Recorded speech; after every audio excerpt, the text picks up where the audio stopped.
Hello guys, this is Syed Yawar Hasan and first of all thank you so much guys. आप लोगों से इतना प्यार मिला, एक्सपेक्ट नहीं कर रहा था। एक छोटी सी शुरुआत करी थी, पता नहीं था कि ऐसे फैमिली बढ़ेगी और बढ़ रही है।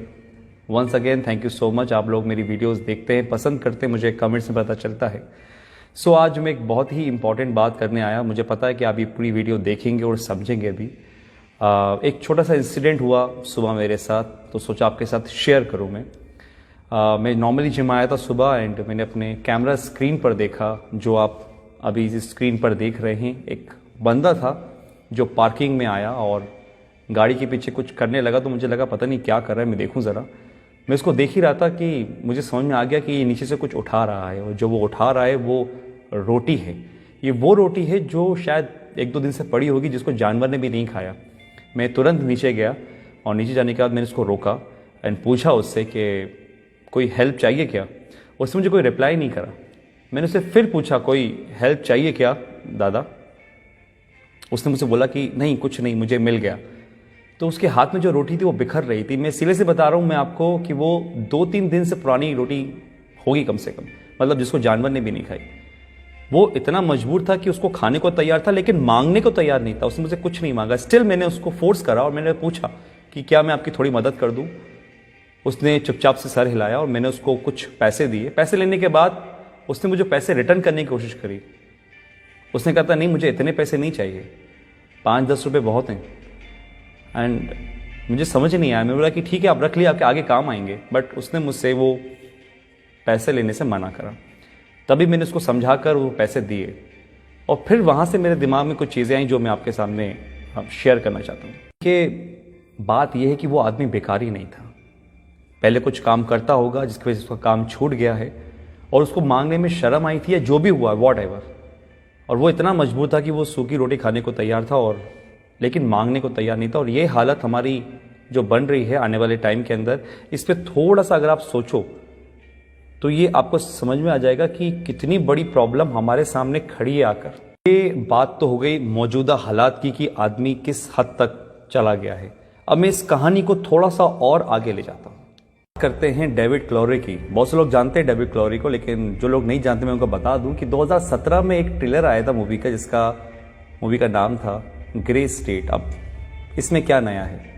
नया ये था कि जब ये मूवी रिलीज होने वाली थी उसके कुछ टाइम पहले ही डेविड क्लोरी को उसकी वाइफ और उसके बच्चे के साथ गोली मार दी गई। रीज़न रहा होगा कि एक डायरेक्टर को उसकी बेटी और वाइफ के साथ मार दिया जाता है मूवी के रिलीज होने से पहले, और वो मूवी नहीं बनती है। ऐसा क्या दिखाना चाहते थे डेविड उस मूवी के अंदर जो 2017 में आनी थी, लेकिन उसका ट्रेलर ज़रूर आया था और उस ट्रेलर के अंदर ऐसा कुछ दिखाया ज़रूर था जिसमें बताया गया था कि आने वाले टाइम के अंदर लोग एक दूसरे के पास जाने से थोड़ा डरेंगे, यानी कि सोशल डिस्टेंसिंग मेंटेन करेंगे।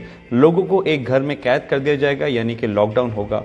ट्रांसपोर्ट सारी चीज़ें बंद कर दी जाएंगी और कैश बिल्कुल नहीं होगा। उनके बॉडी में एक चिप इंसर्ट की जाएगी, जो जितने भी ट्रांजैक्शंस होंगे वो सब उस चिप से होंगे। ये तो सिर्फ एक ट्रेलर था जिसमें बताया गया था। बताना तो कुछ और चाहते थे, लेकिन उससे पहले ये मूवी और वो दोनों ही खत्म हो गए। 2017 में ही बिल गेट्स ने बोला था कि एक महामारी आने वाली है जिसके लिए हमें तैयार रहना चाहिए।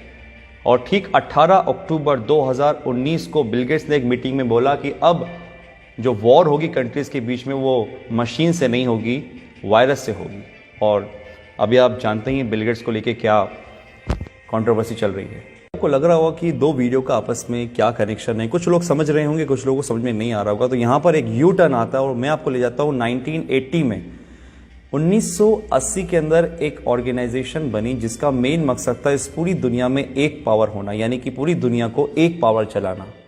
और उस पावर को उन्होंने नाम दिया था न्यू वर्ल्ड ऑर्डर। ऑर्गेनाइजेशन में ज़्यादा लोग नहीं थे, कोई सीक्रेट 100-150 लोग होंगे। और एक बहुत डरावने वाली बात इस ऑर्गेनाइजेशन की ये थी कि वो इस दुनिया की टोटल आबादी को 50 करोड़ में लाना चाह रहे थे, 50 करोड़ में। उनके टारगेट में थे वो देश जिसमें सबसे ज़्यादा पॉपुलेशन है, जिसमें हमारा इंडिया भी होता है। सबके लिए उन्होंने एक प्लान बनाया जिसका नाम था MMP, mind control, money control, population control. Control यानी कि आदमी खुद से कुछ ना सोचे, जो वो चाहें वो आप सोचो, माइंड कंट्रोल। और ये किसके थ्रू होता? मास मीडिया के थ्रू।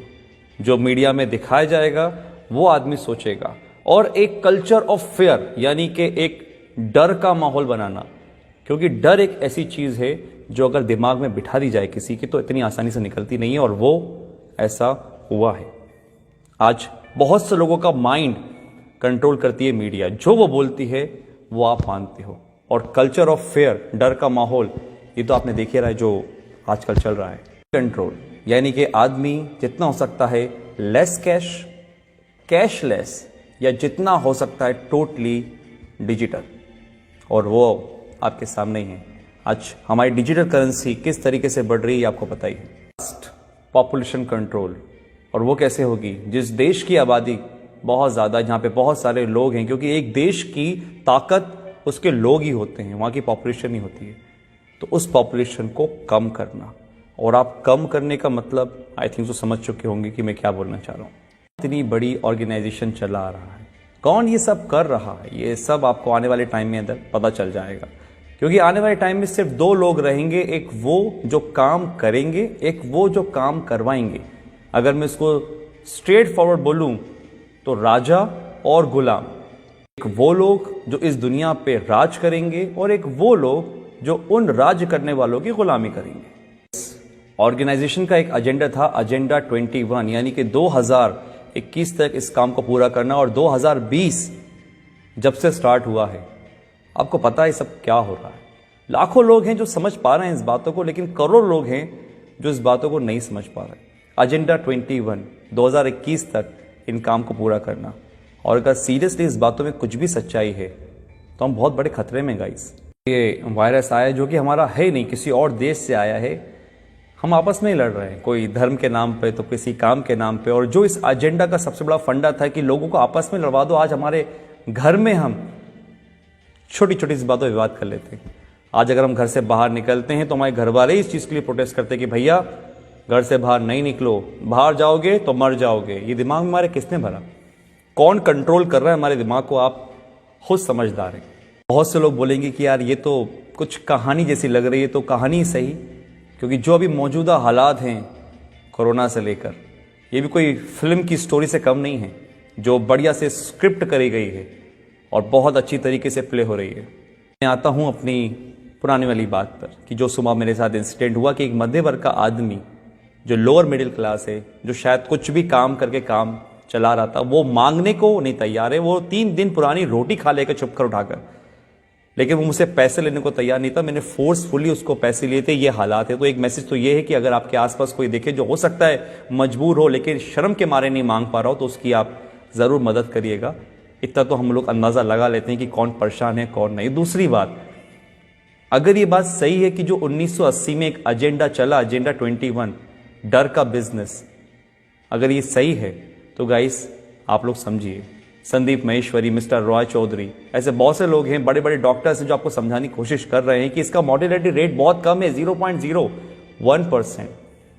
1000 में से एक इंसान मर रहा है, तो फिर किस बात का इतना हाहाकार मचा हुआ है? जस्ट बिकॉज ऑफ, क्योंकि हम जो न्यूज देखते हैं वो मीडिया से आ रही है। बात वही है, हमारे दिमाग को कंट्रोल करा जा रहा है, हमारे पैसों को कंट्रोल करा जा रहा है। आज हमारे पास इतनी आजादी नहीं है कि हम खुद का काम कर सकें। किसी के कहने पे हम दुकान खोलते हैं, किसी के कहने पे हम दुकान नहीं खोलते। ये हक हमसे छीन लिया गया है, पैसा कमाने का हमसे छीन लिया गया है। हम खुद से आज कुछ नहीं कर सकते। ये कहीं वो एजेंडा 21 तो नहीं? अगर है तो आज डर छोड़िए, अपनी इम्यूनिटी पे काम करिए, दिमाग लगाइए, लॉजिक समझिए। मीडिया क्या बोलती है वो नहीं, आप ये समझिए कि दूसरे जो लोग, लाखों लोग समझ रहे हैं लॉजिकल बात को, उसको पकड़िए, ठंडे दिमाग से सोचिए और फिर फैसला कीजिए कि आपको क्या करना है। आप डरेंगे नहीं तो आप संभल जाएंगे, और अगर आप संभल गए तो ये देश बच जाएगा। Thank you.